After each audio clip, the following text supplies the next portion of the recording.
शासन प्रशासन का बेशरम चेहरा जो सीरीज़ हम दिखा रहे हैं, ये देखिए वार्ड नंबर 5 की ये स्थिति है। सामने आप देखिए महात्मा ज्योतिबा फुले सामुदायिक भवन, ये सामुदायिक भवन है और इसके सामने देखिए एमएलए सीनियर सेकेंडरी स्कूल है, उसके साथ में एक दूसरा स्कूल है। यहीं 2 हॉस्पिटल हैं, प्राइवेट हॉस्पिटल हैं। यहीं पर श्याम बाबा पार्क, मैं चाहूँगा आप थोड़ा सा इस तरफ करके दिखाएं, जो ये झूले लगे हुए हैं, श्याम बाबा का मंदिर भी है और श्याम बाबा पार्क है। यहाँ की स्थिति देखिए कितनी गंभीर स्थिति है, जो लोग नरकीय जीवन जीने के लिए मजबूर है। आप यहाँ पर रहने वाले जो शिक्षित लोग हैं, BAMS MBBS पढ़े लिखे लोग हैं, संपन्न लोग हैं, करोड़ों रुपए पैसे लगाकर, अपनी मेहनत का पैसा लगाकर यहाँ पर रह रहे हैं और किस तरह से नरकीय जीवन जीने के लिए ये लोग मजबूर हैं।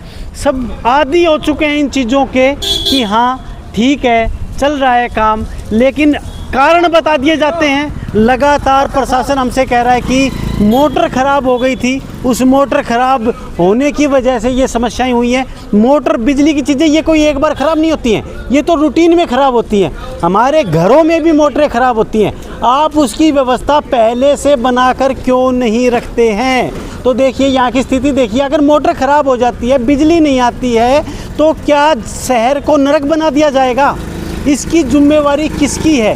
किस तरह से स्कूल के छोटे छोटे बच्चे यहाँ पर आते हैं, जो लोग यहाँ पर आते हैं। एक बार कुछ लोग जो यहाँ पर खड़े, एक बार हम उनसे बात करेंगे, क्या कुछ उन लोगों का कहना है। ये हमने आज सीरीज चला रखी है, हम लगातार इनको दिखा रहे हैं।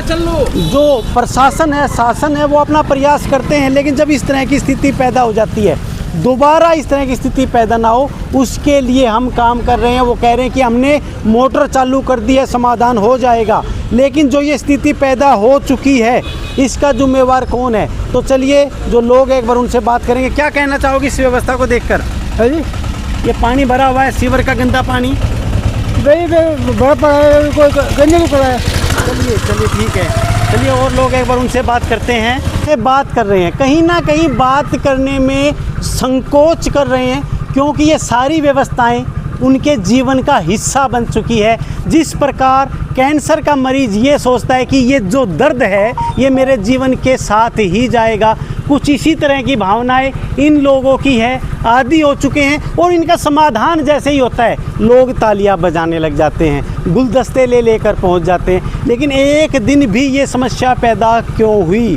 क्योंकि बड़े स्तर पे ये समस्याएं हैं, इसलिए ये चीज़ें बड़ी ही साधारण लगने लग गई है। क्या कुछ कहना चाहोगे इस सारी व्यवस्था को देखकर आप? हेलो भाई साहब, यहाँ 4-5 दिन से डेली मतलब ये गाड़ियों में ये रुक जाता है, ना कोई कमेटी का सुनता है ना कोई सुनता है। और खूब दरखास्त कर ली, खूब कह लिया, सुन लिया, लेकिन लोग कोई नहीं मानते। कोई कमेटी वाला सुने ना, कोई अफसर सुने ना, कोई नहीं सुन रहे हैं। और यहाँ देखो कितनी गंदगी है, कितना कूड़ा है, कैसे सीवर का पानी निकलने लग रहा है, कोई देखने वाला नहीं। ये जो पीड़ा है धीरे धीरे करके ये लोगों को निगल रही है, हमारे बच्चों के भविष्य को निगल रही है। लगातार समाज में आवाज़ उठती है कि लड़का लड़की को हाथ में हाथ डालकर नहीं चलने देंगे।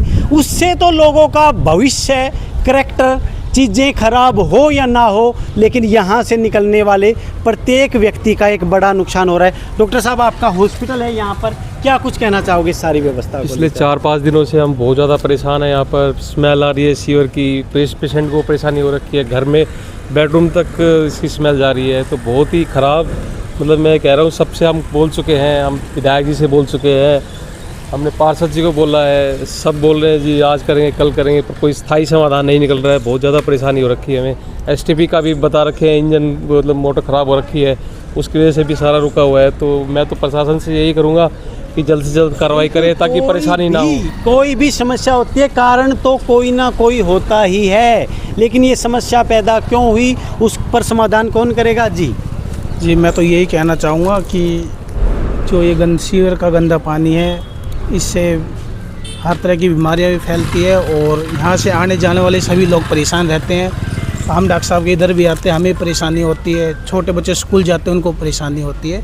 तो मैं तो यही कहूँगा कि इसका जल्दी से तो जल्दी देखिए किस तरह की लोगों की पीड़ा है, 5-6 दिन से बदबू सूंघ रहे हैं और हो सकता है भविष्य में ये स्थिति ऐसे ही रही तो इन लोगों को यहाँ से बदबू आनी भी बंद हो जाएगी, ये इसके और ज़्यादा आदी हो जाएंगे। देखिए किस तरह से श्याम बाबा का मंदिर है, श्याम बाबा पार्क है, सामुदायिक भवन है, MLA स्कूल है, संजय हॉस्पिटल है, कुमारिल हॉस्पिटल है, प्रेमानंद स्कूल है और उसके बीच में इस तरह की स्थिति पैदा की गई है।